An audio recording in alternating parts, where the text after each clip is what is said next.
Everyone is only blaming Nikki Bhati's husband and mother-in-law for her murder. Those two monsters did definitely kill her. And those monsters, in my view, deserve capital punishment.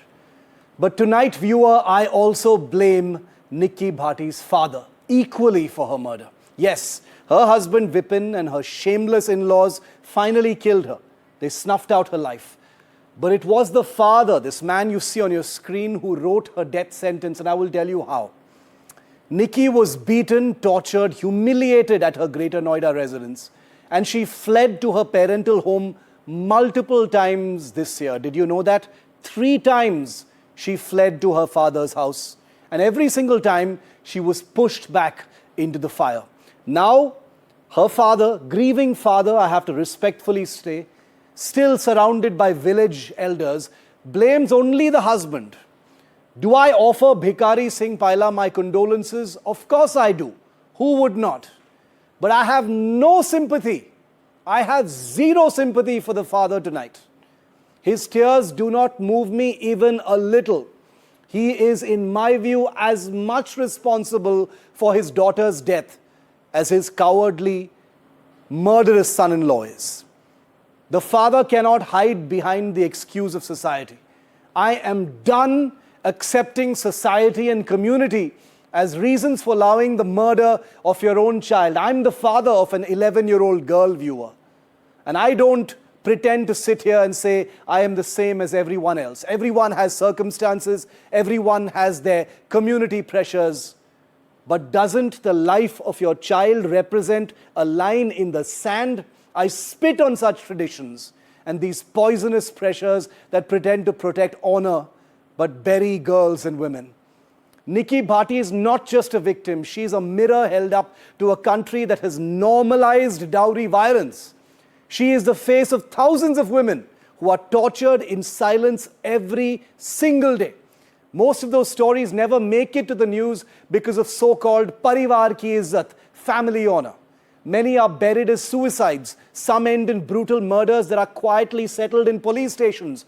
A small, minuscule number come to light because of mobile phone videos or social media.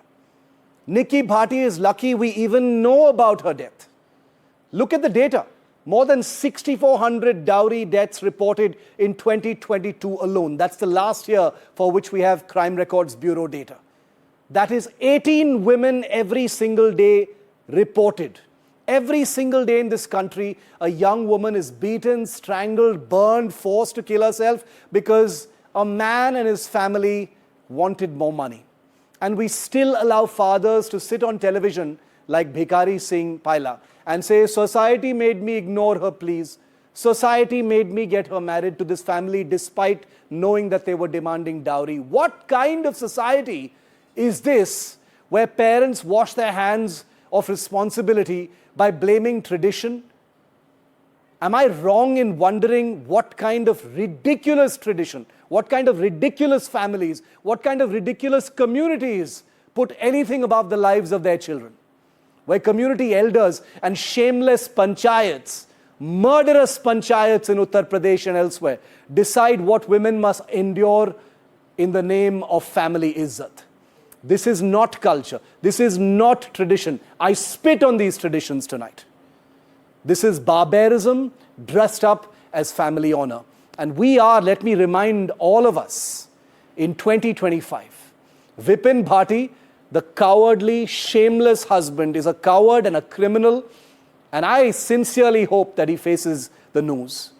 But he is the smallest part of this nightmare. He is the one who drove the knife into her.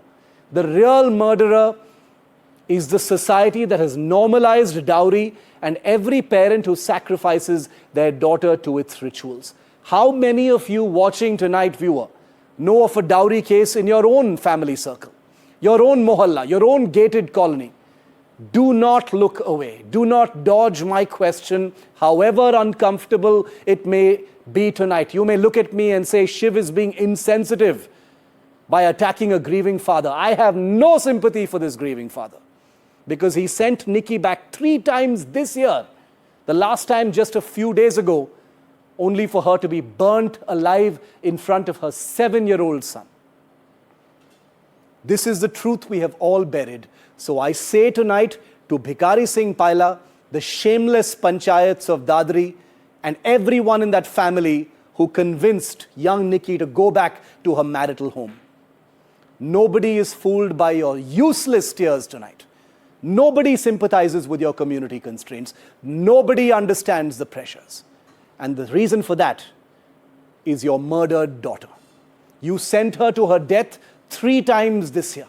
The message to the family she married into was that Nikki's parents don't care about her being beaten and tortured and set ablaze.